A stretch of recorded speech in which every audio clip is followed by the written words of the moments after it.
When I saw my ex-wife again, she had acquired the company I worked for. She had become my boss. Before, she had abandoned me countless times, running around for her true love. It was also because of that man that we got divorced. Tonight we have a team-building event with the branch office. Only pretty girls are coming. Single guys. Don't miss this chance. The team leader shouted, and colleagues eagerly signed up. Everyone knew this was a matchmaking event organized by the company. Just as I was signing off and getting ready to pack up, my ex-wife appeared. Matthew, get ready. You're working overtime tonight. She immediately scratched my name off the list, dragged me into her office. The door slammed shut, and she pulled my tie, pinning me against the desk. They can do it, but not you. If I catch you sneaking out for a matchmaking event, I'll cut you down. Chapter 1. Monica's haughty tone stirred up memories in my mind. Anger surged in my chest. What does that have to do with you? I pushed her away and stormed out of the office. My colleague Luis saw me come out and came over. Matthew, what did you do to offend the CEO? Why is she always picking on you? I shook my head, sitting at my desk, signaling that I didn't know.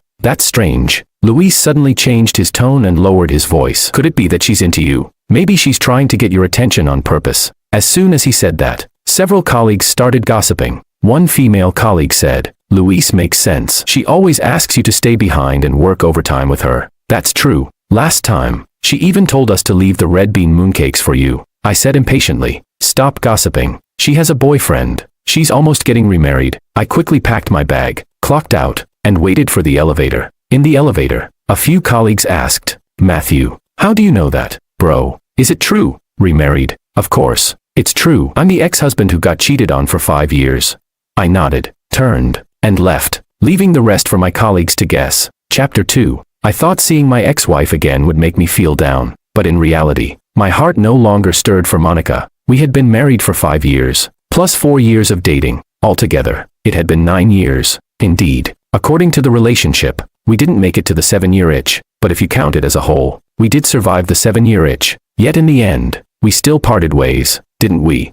The moment my heart completely died was on our 5th anniversary. That day, she booked the Twin Towers for her true love, playing a 24-hour loop celebrating the return of her beloved. At night, there was an incredible light show created by countless drones in the sky, showcasing the most beautiful lights. The trending topic was the passionate kiss beneath the light show, surrounded by countless roses. It was a celebration of their love, with netizens sending 99 wishes. Even the official account of the Twin Towers posted about them, Golden Boy and Jade Maiden. A perfect match. May they grow old together. On one side, countless people praised their love. On the other side, I was in the hospital taking care of her father. The roses symbolizing love, the stunning drone light show, the passionate atmosphere, they had nothing to do with me. So this is what Monica meant by, I won't be back tonight. I thought I had already controlled myself, but my eyes still welled up. When her father saw me, he sighed. I suddenly looked up, realizing he had just said he was going to check the weather forecast on his phone. Of course, with the trending topic, the app pushed notifications. How could he not see it?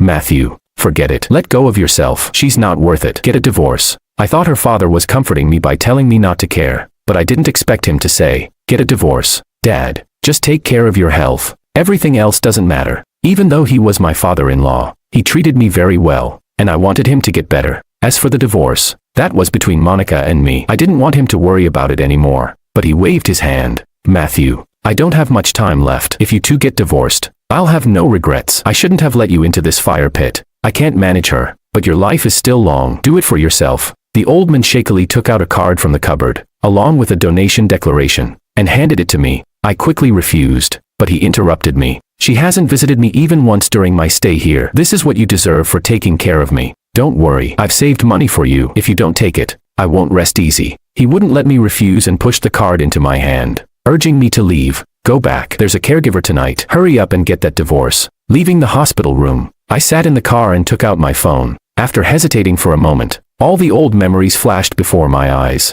When did it start?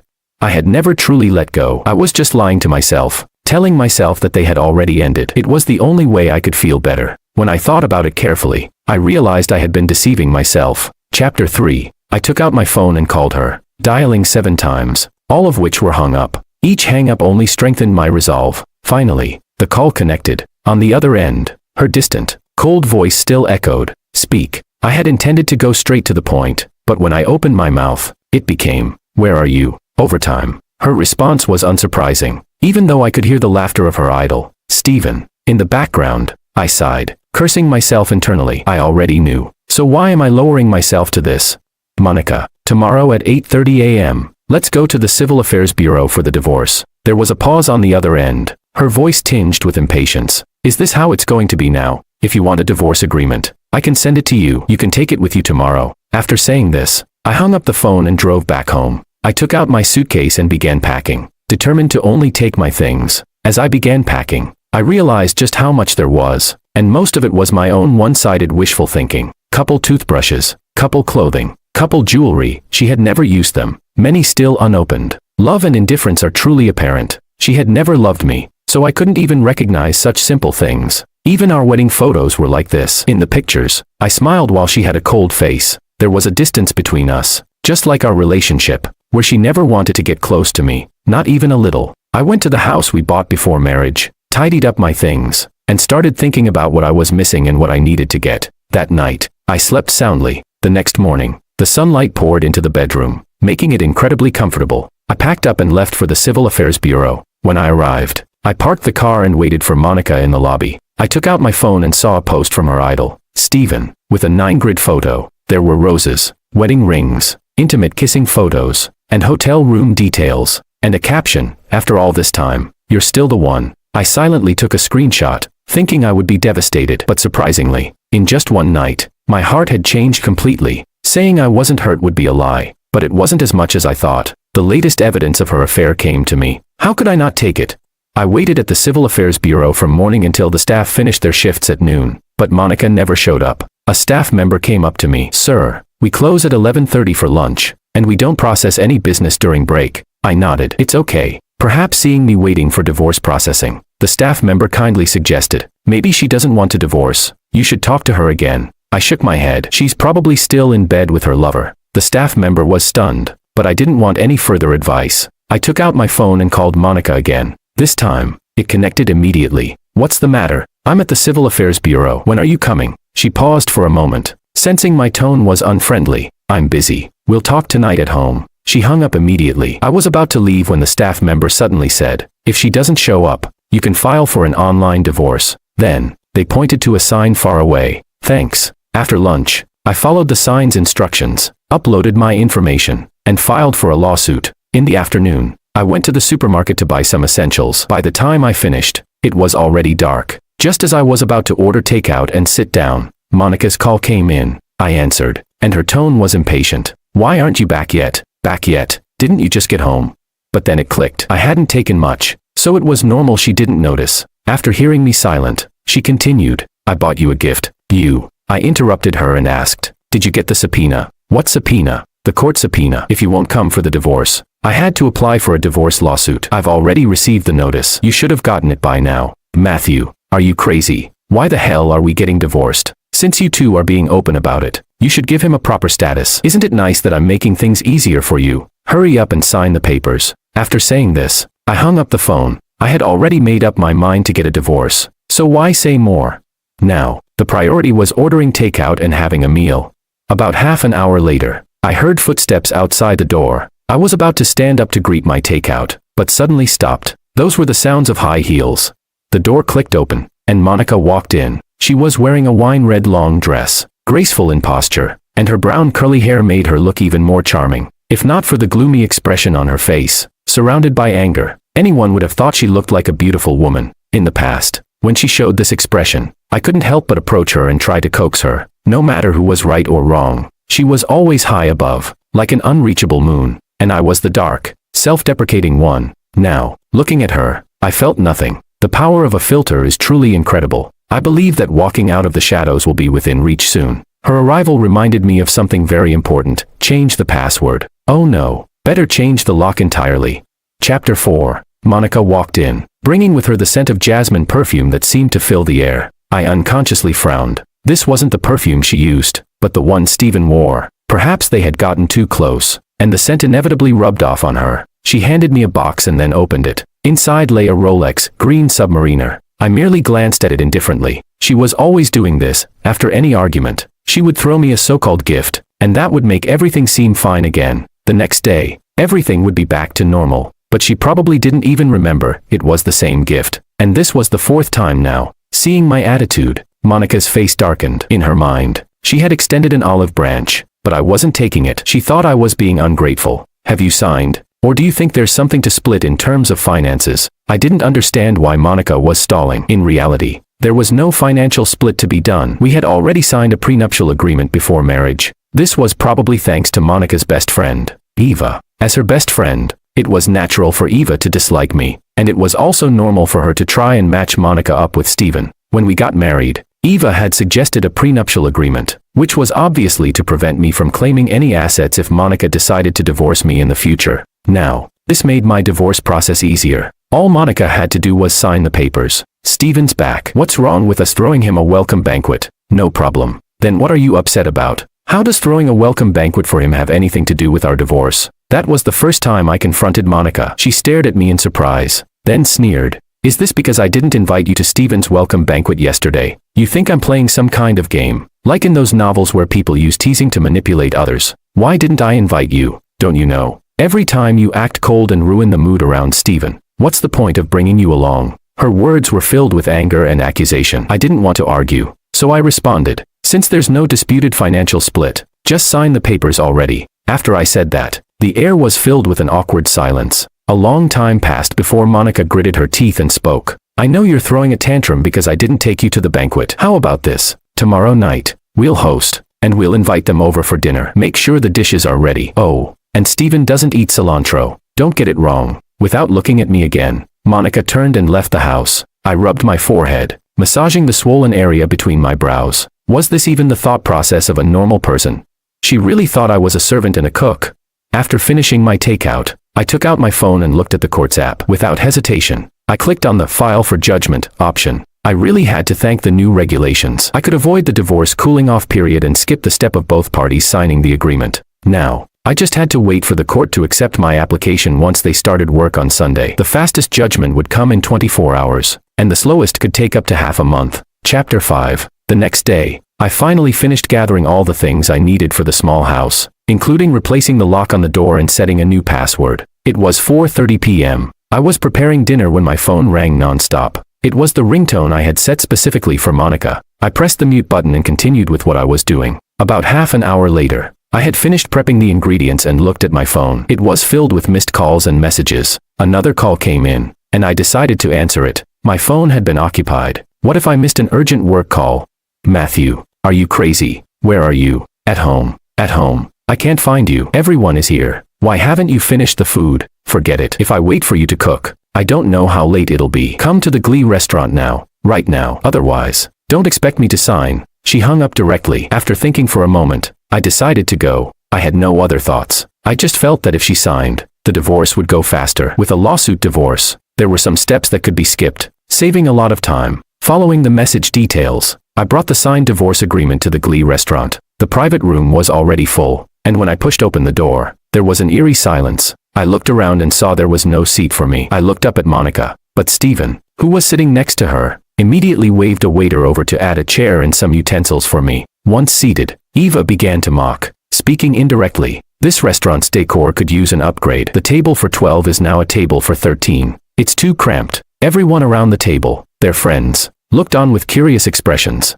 Monica remained silent, but Steven tried to smooth things over. It's fine. A little crowded makes it lively. After a few rounds of drinks, they started playing Truth or Dare. The bottle pointed to Steven, and he chose Truth. The others immediately began to tease him. Eva shot me a provocative glance, then asked Steven, "So, who did you come back for?" Steven looked slightly embarrassed, then mustered the courage to answer, "I came back for Monica." Afterward, he shot me a glance, his eyes full of provocation. Eva, feeling the effects of the alcohol, immediately chimed in, Oh, it's true love, Monica. I have to say, it wasn't your fault you two missed each other before. Now setting things right is the right thing to do. Oh, so I'm the one who went astray, and Steven is the guiding light." Steven smiled, looking at Monica with a loving gaze. "At the time, my mom was sick and needed urgent treatment abroad. I was afraid of delaying you, so I broke up with you, which led to our separation."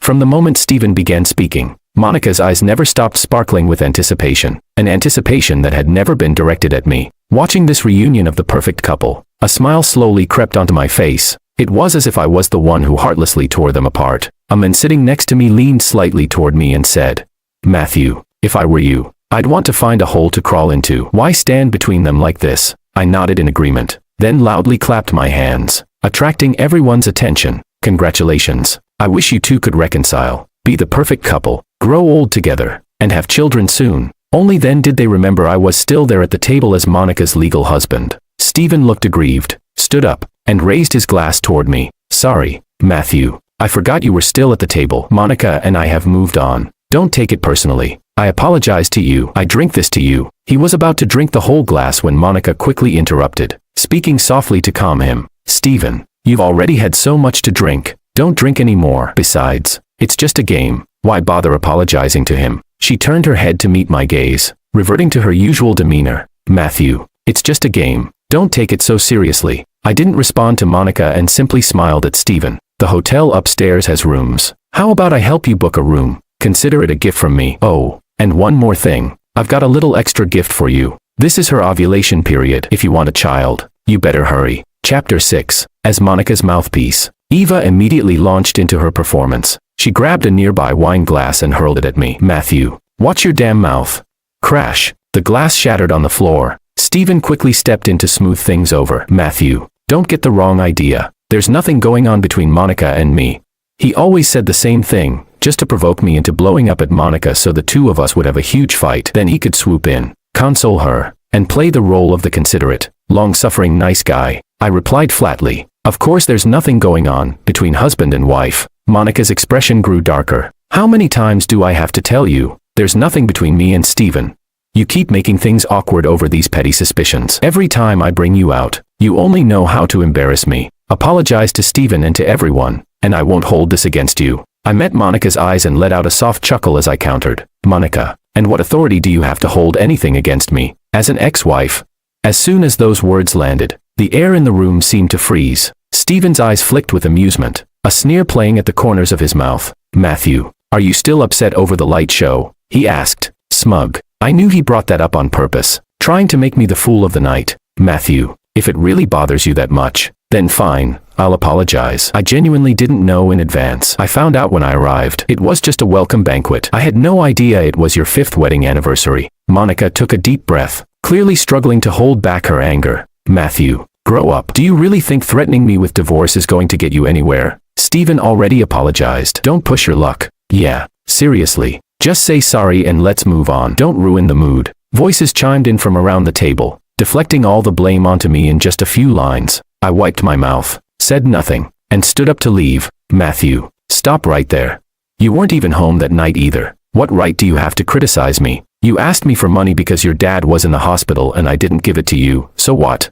My hand was already on the doorknob when I heard that, and I froze in place. Behind me, Monica's mocking laughter followed. As she spoke, she pulled a bank card from her bag and slapped it down on the table. "Isn't it just about money? Here, 1 million for the surgery. Now get over here and apologize to Stephen." I turned around and looked Monica up and down, my voice calm. "It was your dad who was in the hospital, not mine." With that, I turned and walked out of the private room, then drove aimlessly down the road. I couldn't figure it out. Signing the divorce papers should have been the easiest thing in the world for Monica. In fact, it would be a win for everyone involved, so why was she dragging it out? Before I came tonight, I thought she might sign the papers neatly, announce it at the dinner table, let her friends mock me a bit, and then accept everyone's blessings for her and Stephen. As long as she signed, I'd be free. Idle gossip no longer had the power to hurt me. When I got home, showered, and had nothing better to do, I opened WeChat out of boredom. The first thing that popped up was a post from Stephen. In the photo, Monica was clearly drunk, cradled tightly in Stephen's arms. The caption read, "Good night, my baby." And now, looking at this post, I felt nothing, not even the faintest reaction, not even a flinch. Chapter 7. The next 5 days passed in peaceful silence. I felt truly fulfilled. Finally, on Friday afternoon, I received the court's ruling, divorce granted. At that moment, I felt reborn. I was finally free. No more bowing and scraping. No more enduring Monica's rage. No more spiraling from Stephen's smug social media posts. When I clocked out, my mood was so good I almost dragged my co-workers out for a celebratory dinner. Dinner and KTV, total night out.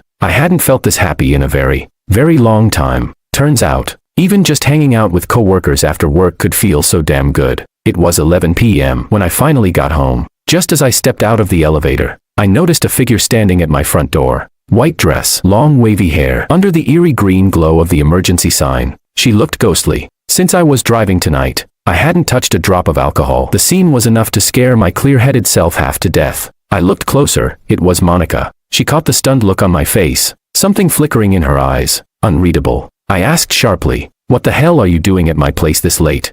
She bit her lip, clearly surprised that my first words weren't concern, but interrogation. Then again, the reason she couldn't get in was because I'd changed both the lock and the passcode. She lifted her chin stubbornly and pointed at the door. "You changed the code. I couldn't get in." I almost laughed. I walked past her and unlocked the door with my fingerprint. I was about to close it behind me, but she grabbed the handle and yanked it open. "Aren't you going to invite me in?" Before I could reply, she had already stepped inside like she owned the place. I'd added a lot of new things these past few days. It was no longer the bare, empty place it had been when she last came by. She wandered through my apartment like it was still hers. The tapping of her heels on the hardwood echoed throughout the space. She wandered for a while, clearly searching for something. Finally, her eyes landed on the Rolex Submariner she gave me last week. It was still in the same condition she left it in. "Just push to the edge of the dining table. Found what you're looking for. Can you leave now?" I stood by the door, holding it open, my face expressionless. Monica hesitated, holding her head high and trying to appear composed. "I gave it to you. It's yours. And also, I never agreed to the divorce." I sighed, irritated, and dropped the courtesy in my tone. "The court's already ruled on the divorce. Whether you agreed or not doesn't matter anymore. And if the watch is mine, then how I deal with it is also my business." With that, I strode over, intending to throw the watch, box and all, into the trash. Monica panicked and tried to stop me, yanking it back. "You've been making a fuss for half a month over this. Isn't this something you liked?" Clatter. The watch box fell to the floor, the watch flying out along with the cushion, plus a photo. I bent down to pick it up, but Monica screamed and snatched the photo from my hand. She looked at me in shock. I didn't even spare her a glance. I tossed the watch and box into the trash and shoved it all toward the door. I looked up and said calmly, "Relax. I only saw the actual photo today. Now that you've got it, you can leave." I was done with this. Monica's eyes turned red as she trembled and asked, "The actual photo?" I nodded. "If you want the others, I can send them to you. The rest, you can print out and admire with your new husband." Her mind seemed to short-circuit for a second, and then she stared at me, furious. "You hired someone to spy on me." I was speechless. "You think someone like me, who couldn't even afford $1 million for surgery, has money to hire someone to tail you? Stephen, your charming prince, he's the generous one. He sent me plenty for free." Monica looked like she couldn't believe it. She stumbled back a few steps and collapsed onto the couch. From the dropped photo, it was clear, the angle could only be from a selfie. And that watch, she had Stephen help her buy it. She didn't even glance at it before tossing it to me. If I had taken the photo, it wouldn't make sense. The only explanation was Stephen. And from what I just said, there were more photos like this that Stephen had sent me. No wonder. Matthew. Stephen and you're innocent. I believe you. How many times do I have to say it?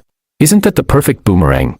Monica left my place dazed and defeated. After closing the door, I sat on the couch for a long time. 4 years of dating, 5 years of marriage, 9 years total. You can't say there were no feelings. There were some. Thankfully, not much left. And soon, maybe none at all. Chapter 8. For the next 3 months, Monica didn't appear before me. Time had dulled all emotions, and gradually, I truly felt nothing anymore. Even when she showed up again at my doorstep today, I felt no waves, not even surprise or confusion. She was just a plain, unfamiliar face. I glanced at her once, then looked away, turned, and started to open the door, but Monica grabbed my arm. "From today, we're neighbors." I looked up, confused. Monica seemed to offer an explanation, as if she anticipated my reaction. "I bought this apartment because it's close to the office." I nodded, subtly pulling my hand back and preparing to enter. "Matthew, come have dinner. Don't you think it's good to get along with the neighbors?" She pointed toward her kitchen, where the smell of cooking wafted. I quickly waved my hand. "I won't disturb your dinner. No, it's all mine. Don't you remember? Back in college, you said your favorite was sweet and sour ribs. That was indeed my favorite dish, even now. But food is food, and people are people." If this continued, I feared I'd grow to hate sweet and sour ribs. I followed the recipe, measured every ingredient perfectly. It should taste just right. However, a proper ex should stay as dead as possible. I turned and entered my house. A thought suddenly flashed through my mind. Monica moving next door, doesn't that mean we'd bump into each other all the time? And Stephen, Eva, all of them, wouldn't it be the same? In that moment, I had this strange feeling, as though the ground was about to collapse beneath me, an inexplicable feeling of disgust, as though I couldn't go back home. I paused and tried to calm myself. First, I'd handle what was in front of me. The next day, at work, I was about to ask some colleagues about their shared apartments when I saw my team leader walking toward me with a well-dressed woman. The leader briefly introduced her, Monica, our new general manager, and then took her around to inspect the other areas. I stood frozen in place, my mind completely scrambled. What did this mean? What was going on? She had moved in next door the night before, and the next morning, she became my sudden new boss. Would she be bringing Steven or Eva in next? God, that would be a real nightmare. Forget it, whatever. Work is work, and not everything can be smooth sailing, right?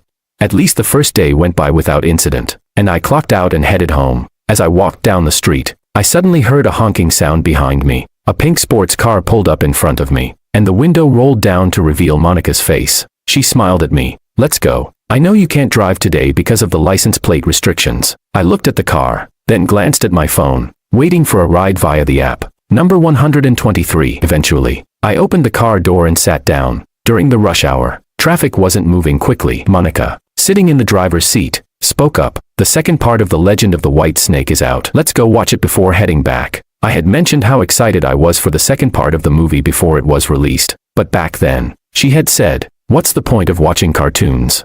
I'm not going. I've already arranged to watch it tomorrow with someone." She glanced at the rearview mirror several times, then asked after a long pause, "Who? A colleague or a friend? A guy or a girl? A blind date?" She slammed on the brakes, turned her head to stare at me, and then the horn blared behind us. She quickly turned her attention back to the road. After a long silence, her voice returned. "Really?" I nodded. "Really? I don't need to lie about something like that." "Ha, a blind date? Really? You're in such a hurry?" "It's a big deal in life. Of course I'm in a hurry." The rest of the ride was quiet as we both went home. The next day, I arrived at the meeting spot. The woman had already arrived early. It wasn't actually a blind date with a stranger. The woman was actually a junior from my university, someone I had debated against in college. I didn't expect to run into her during a blind date, but we were somewhat familiar, so we decided to meet up. It was partly for our families, partly because we knew each other enough that the encounter wouldn't be awkward. Just as we sat down, an unexpected guest appeared in front of us. Monica, acting as if she owned the place, pulled out a chair and casually sat next to me. Jessica, sitting across from us, gave us both a look, as if waiting for some drama. Before I could say anything, Monica spoke up. "Jessica, right. Nice to meet you. I'm Matthew's ex-wife. I thought I should clarify some things with you that the matchmaker might not have mentioned. Matthew and I still have a lot of unfinished business. The divorce was just an accident. You should leave, Jessica." But Jessica smiled lightly, unbothered, and shot back. "Monica, I thought you and Steven had already gotten together. Finally made it official." Then she turned to me. "Senior, you know I'm studying law, and I handle divorce cases. If you need anything, feel free to ask. The legal fees are reasonable, but if..." Jessica's eyes flicked between me and Monica, then paused. "If the case is too outrageous, I can waive your legal fees. Senior, as a token of gratitude, just contact me whenever. I'm available 24/7. With that, Jessica grabbed her bag and left, leaving me speechless and Monica furious. She turned her head and demanded, "What's your relationship with her? You ruined my blind date and are now asking who she is."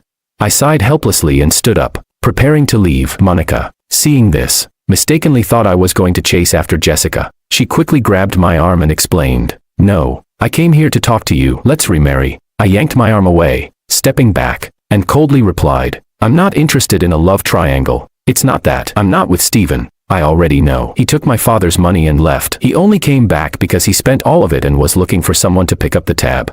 He even deliberately went to the hospital and made my father end up in the ICU. Enough." I interrupted her impatiently. "Are you done? Or do you think this is fun?"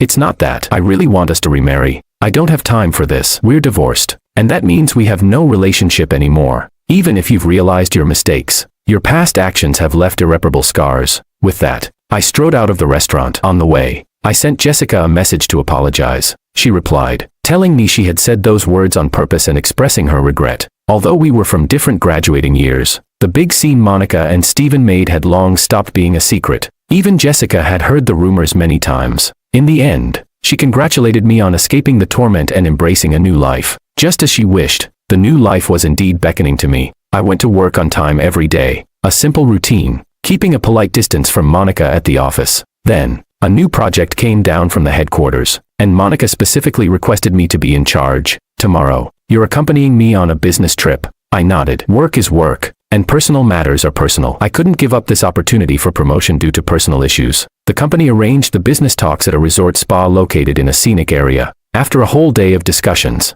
I went back to my room alone and collapsed onto the bed. About an hour later, someone knocked on my door. Monica stood there in a bathrobe, no makeup, looking at me. "Let's go soak in the hot springs." Without a moment's hesitation, I turned her down. A crack appeared on her beautiful face. "Matthew, I know I've wronged you, but these past days without you have been so hard. I've missed you so much." I tried reaching out, moved next door to be your neighbor, became your boss, but you completely ignored me. Didn't even look at me. I know you hate me. It's my fault, but can't you give me a chance? Her eyes were slightly red, full of hope as she looked at me. Perhaps it was my silence for a moment that made her believe there was still hope. She excitedly grabbed my hand, trying to enter. I felt no pity. I pulled my hand away from hers, stared into her eyes, and said, word by word, "There is no future. It's absolutely impossible." Tears fell from her eyes. She stared at me for a long while before leaving, lost and defeated. A broken mirror can never be whole again. The cracks won't disappear. They will only deepen, forming a massive rift, one that can never be filled, one that will never vanish.